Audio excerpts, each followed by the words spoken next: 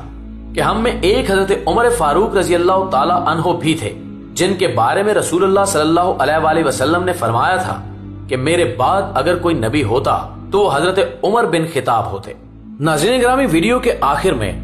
Urdu Discovery کے plate form سے تمام دنیا کے مورخین اور اسپیشلی آکسفورڈ یونیورسٹی کے تاریخ کے تمام پروفیسرز کو چیلنج کرتا ہوں کہ وہ آئیں اور اپنے دلائل سے ثابت کریں کہ اصل سکندر اعظم کون تھا۔ اور دوستو، ابھی تک کا فیصلہ میں آپ پہ چھوڑتا ہوں، کمنٹ باکس میں مجھے اپنے فیصلے سے ضرور آگاہ رکھیے گا۔ ویڈیو پسند آنے کی صورت میں اسے لائک کیجئے، اپنے دیگر دوستوں کے ساتھ بھی شیئر کیجئے، اور ہماری اگلی ویڈیو آنے تک آپ کا، ہمارا، ہم سب کا خدا نگہدار۔